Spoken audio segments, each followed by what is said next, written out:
Okay, isang magandang hapon South Central Mindanao at nandito tayo ngayon at live na naman sa ating program Bangsamoro News Online. At siyempre live tayo sa like us on Facebook at ganun din sa NBO Production at siyempre sa i-subscribe lang ang ating YouTube channel NBO Production.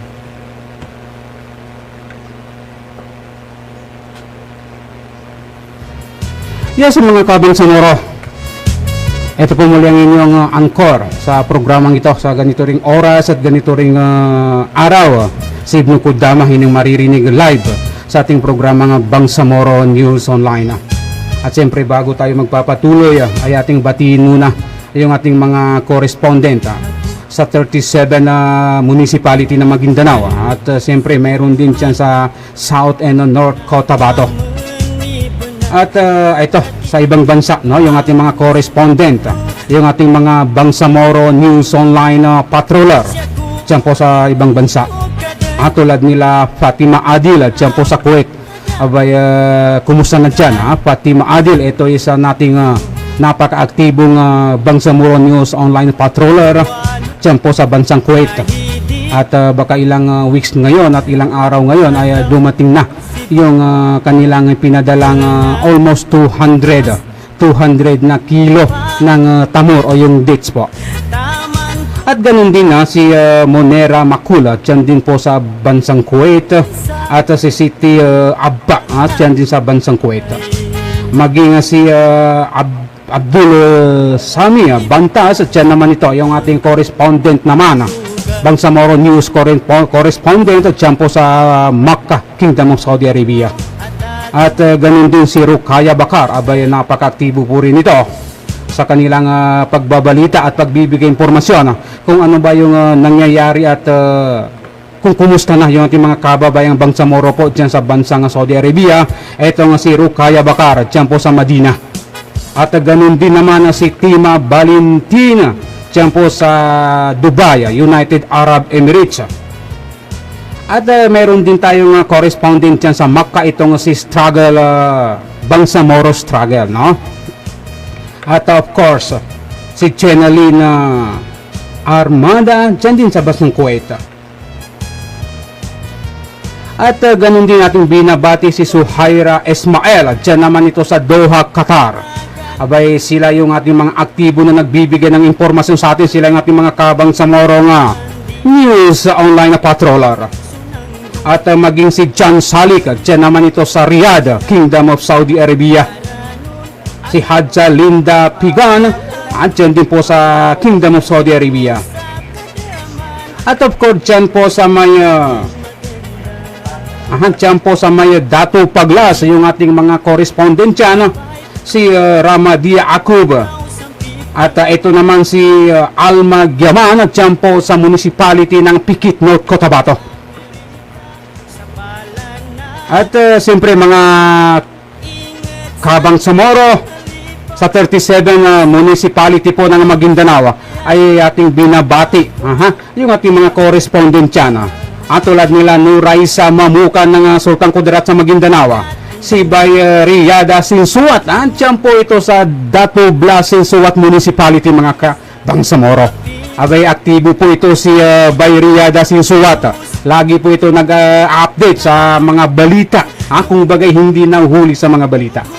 At lalong-lalo na itong si Sahabudi Usop dyan naman sa Dato Blas Municipality sa Maguindanao. Ito yung ating mga head correspondent patroller po. At ganun din si Arman Sabdula sa North OP sa Maguindanao. At of course sa Davao City, nandyan naman ang ating news correspondent Sheikh Ahmad Ampuana. Abay, kailan lang ang isa nating kababayan yung kanyang natulungan dyan po sa SPMC, SPMC Davao City.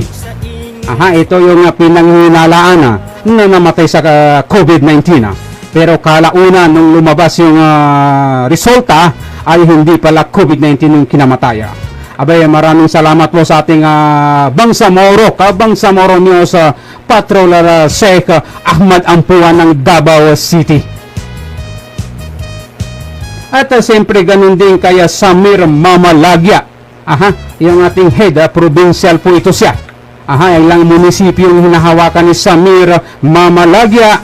Siya yung ating correspondent naman sa 2nd District ng Maguindanao. At kay itong si Ismael Piang ng Colombio, Sultan Kudarat Province. Nandiyan din naman si Abdul Rajak Lamalan ng Pandag Municipality. At of course, yan po sa Datuudi ng Sinsuat Municipality, itong si Bibi Balabarana. At yan po sa Kamaynilaan, nandiyan po si Dato Omra ng Taguig City. Lagi po itong bumabalita sa atin. Of course, sa ating mga hindi nabanggit, maraming salamat po sa inyong walang sawang pagbibigay, nagpapa-update po sa ating taong bayan. Yes, mga kabang Samoro, live na live po tayo ngayon na mapapanood sa NB Production. At isubscribe lang yung ating YouTube. Itong YouTube channel natin na NB Production. At of course, live din po tayo sa Bangsamoro Net Radio Broadcasting. Yes, mga kabangsamoro, ang oras po natin ay ang oras po natin sa buong Pilipinas ay 17 minuto makalipas ang alas 4 or alas 5 ng hapon.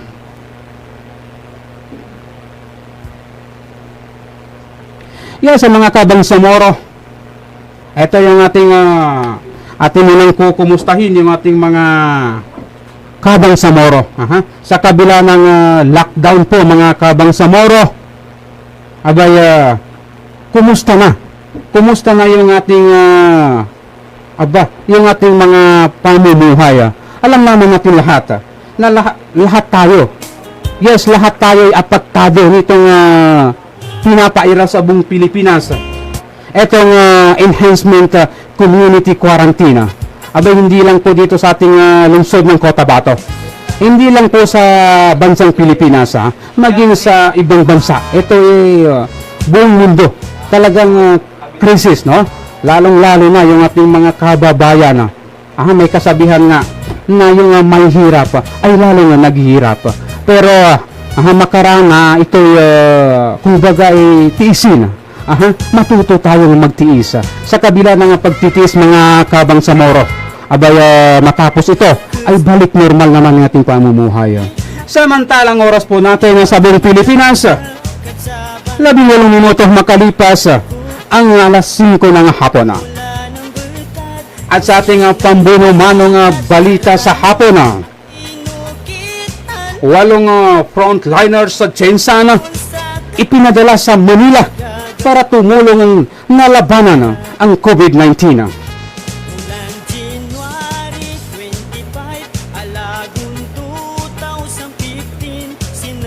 Alam niyo, mga kabangsamoro, kung dito sa atin ay talagang malala na, lalong-lalo na po sa Kamaynilaan. Ating tunghayan ng balitang yan. Mga kabangsamoro, sa tumatawag po sa atin sa linya natin ngayon, pwede kayong tumawag sa ating hotline number 0995-1126802. Yan po yung ating hotline number, 0995-1126802. Yes, mga kabangsamoro, sa ating pagpapatuloy. Yes, mga kabangsamoro, naging emosyonal ang mga naging tagpo kasabay ng sinagawang simpleng send-off ceremony sa 8 frontliner sa General Santos International Airport. Ang mga ito ay mga nurses ng isang ospital sa lungsod na kailangang ipadala sa Our Lady of Lourdes Hospital sa Santa Mesa, Manila. Ang nasabing pagamutan ay designated referral facility ng Metro Pacific Hospital Group para labanan ng coronavirus outbreak. Isa itong private non-profit tertiary hospital na mayroong 230 bed capacity. Ang mga frontliner na ito ay may tuturing na modernong bayani ng karamihan sa mga residente sa lungsod, lalong-lalo na sa kanilang mga pamilya. Aba mga kabangsamoro, totoo po yun. Kaya nga dapat po tayong makisama. Dapat po tayong sumunod sa itinakda ng batas. Ay itong ating mga frontliner, sila yung talagang kumbaga sumasabak. Sobra pa ito sa gera mga kabangsamoro. Sapagkat ang gera po ay naririnig natin, nakikita natin. Pero itong COVID-19 ay hindi po nakikita. Yes, matindi pong labanan ngayon. Ang kailangan lang po natin mga kabangsamoro ay sumunod sa itinakda ng batas. Ang dami na pong mga frontliners natin, yung nasasawi, yung kinakapitan, yung nahahawa sa COVID-19, itong salot na coronavirus disease 2019. Abay mga kabangsamoro, kung hindi po tayo makapag-isip, baka hindi natin maunawaan. Simple lang, unawain natin yung ginagawa ng ating gobyerno. Ito lang naman ay para din sa ating kabutihan.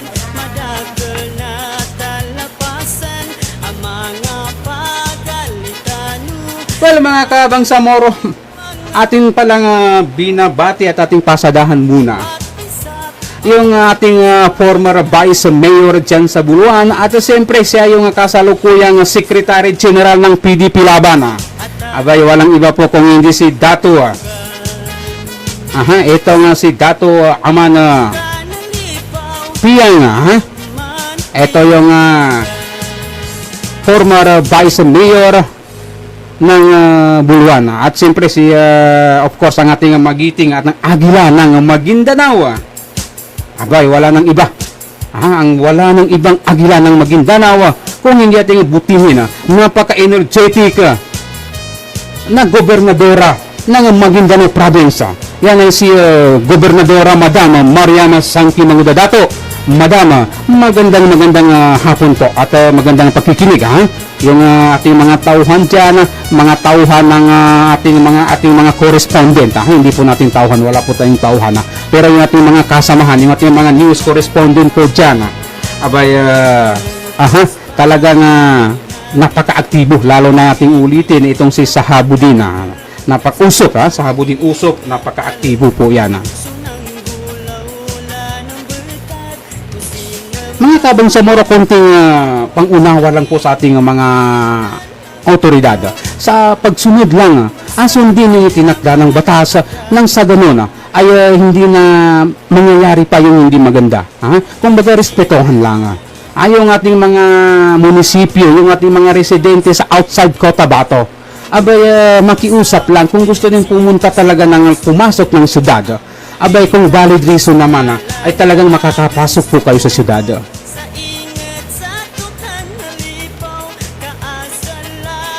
Well, mga kabangsamoro, meron po tayong 24 minutes makalipas ang alas 5 ng hapon. At kayo pa rin ay patuloy na nanonood at nakikinig sa ating programang Bangsamoro News Online. At dito lang po yan, live. Live po tayo mapapakinggan, mapapanood sa Like Us on Facebook at sa MV Production at i-subscribe lang yung ating YouTube channel MV Production.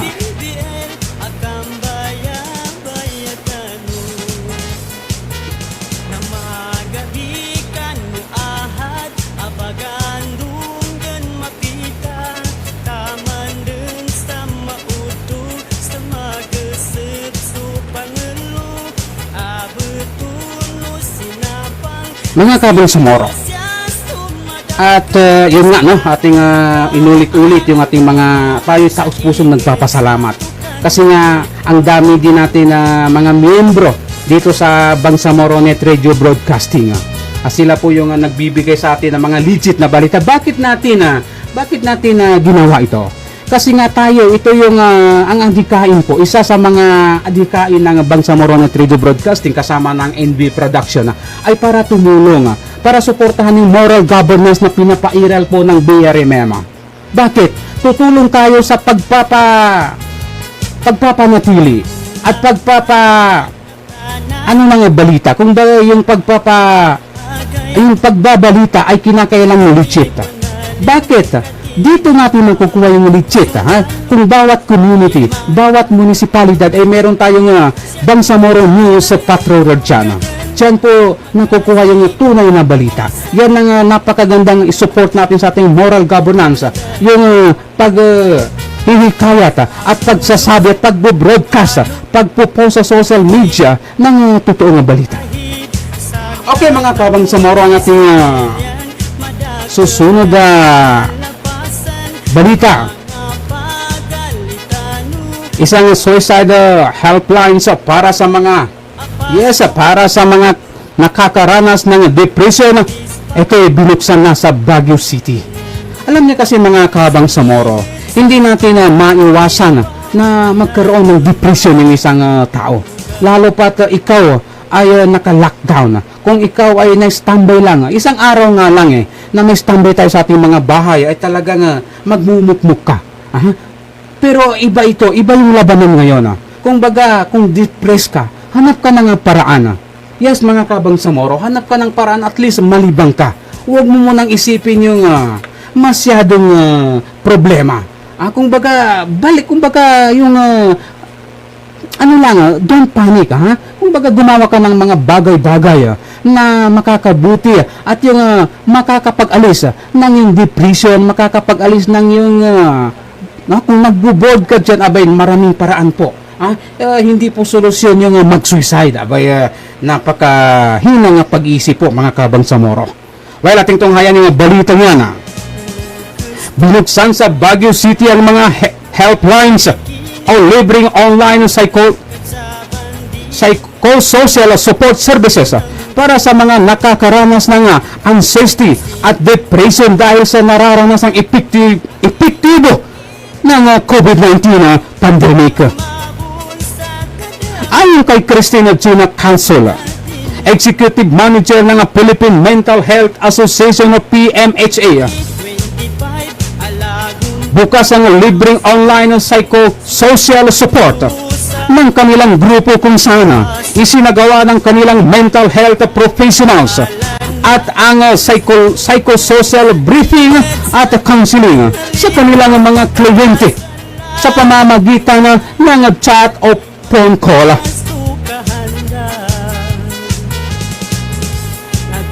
Aniya kasama sa mga kliyente nila ang mga frontliners at mga individual na nangangailangan ng professional helps.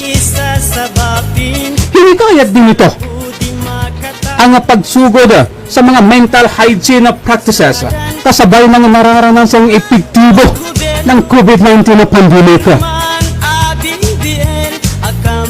Narito ngayong linggo ay pinahayagan ni Baguio Councilor City Lloyd Orcales ang pagkakaalama sa estado ng mental health matapos ang bigong suicide attempt ng isang 20 years old na dalagita sa lungsod ng Baguio City. Napigilan ng kamag-anak nito ang nasabing insidente ng pagkakamatay sa tulong na rin ng mga barangay officials. Ayon sa kanya, marami siyang natatanggap na report ukol sa mga estudyante na gusto na umuwi sa kanilang mga probinsya, kung saan karamihan sa mga ito ay nag-isa sa kanilang mga boarding house na walang suporta mula sa kanilang mga pamilya. Dahil dito nag-ikot ang mga SK officials sa mga barangay ng lungsod para informahan dissemination ng mental health awareness at helplines para sa mga kabataan. Aba mga Kabangsamoro, ito yung ating sinasabi. Hindi po solusyon. Abay, yung ating sinasabi kanina, normal na sa tao yung makaranas ng depresyon. Yung maboard ka sa isang sulok, isang lugar o sa kwarto mo. Pero hindi po solusyon yung pagkitil ng buhay. Abay, napakarami yung paraan ng mga Kabangsamoro. Ang gawa yung pagpapakamatay, yung pagtapos sa sariling buhay ay gawain niya ng walang pananampalataya. Walang pananampalataya sa Diyos. Yan po isang mortal na kasalanan. Abay, napakahirap po. Marami tayong paraan. Nandiyan po yung social media. Nandiyan po yung cellphone. Mag-games ka. Ang dami nga paraan, hindi lang yung pagsusuicide. Tulad na lang yung muntik na lang, isang dalagita po sa lungsod ng Baguio City, mga kabangsamoro. Ito ay sa tulong ng kanyang mga kaibigan, kakilala at sa mga barangay officials, kaya napigilan po yung nasabing tangkang pagpapakamatay ng dahil po sa depression, dahil po sa itong quarantine o itong enhancement quarantine dulot ng COVID-19, itong lockdown po. Abay, buong mundo, hindi lang tayo. Pasalamat nga tayo dito sa ating bansang Pilipinas. Kasi bawat munisipyo may kani-kanilang mga guidelines. Kasi sa abroad, yung ating mga correspondents sa abroad, kahit pa paano, kahit naka-lockdown sila, 24 hours pa mga kabangsamoro. Pero nagagawa pa rin nilang magbigay ng impormasyon, magbigay ng mga legit na balita po sa atin. At tulad na lang ng ating kabangsamoro sa Davao City, etong si Sheikh Ahmad Ampuano, yung ating kakilala dyan na tubong Sultan Kudarat Maguindanao, na namatay dyan po sa SPMC Davao. Ito po yung live na pagpapasalamat sa inyo. Abay, nung ating tinawagan talagang kahit naka-lockdown yan si ating correspondent dyan sa Davao ay pumunta sa SPMC para tulungan itong ating kababayan. Kasi nga may hinala at hinihinala. Sabi nga ng doktor, kahit hindi pa lumabas yung resulta, ay namatay ito sa COVID-19. Kaya nga ito ay gusto nilang sunugin o i-cremate. Alam mo naman sa Muslim belief ay bawal na bawal po yun. Kaya nga ipinaglaban po ito ni Ahmad Ampuano ng ating Bangsamoro News Online na patroller correspondent po dyan sa Davao City. Abay, maraming salamat po ay na mabuhay po kayo dyan. Sa palanagan sulugo, sa inged sa tukan nalipaw, kaasalalan titayan, adi magwasto kahanda. Okay mga kabangsamoro, mayroon po tayong 32 minutes makalipas ang alas 5 ng hapon. At maraming salamat sa inyong pakikinig at panunood po sa ating programang Bangsamoro News Online. Live po tayo sa Like Us on Facebook. At ganun din po sa NB Production. At mga kabangsamoro, huwag po kalimutan i-subscribe ang ating YouTube channel, ang NB Production. At live din po tayo sa Bangsamoro Net Radio Broadcasting sa ating mga Bangsamoro. Yes sir.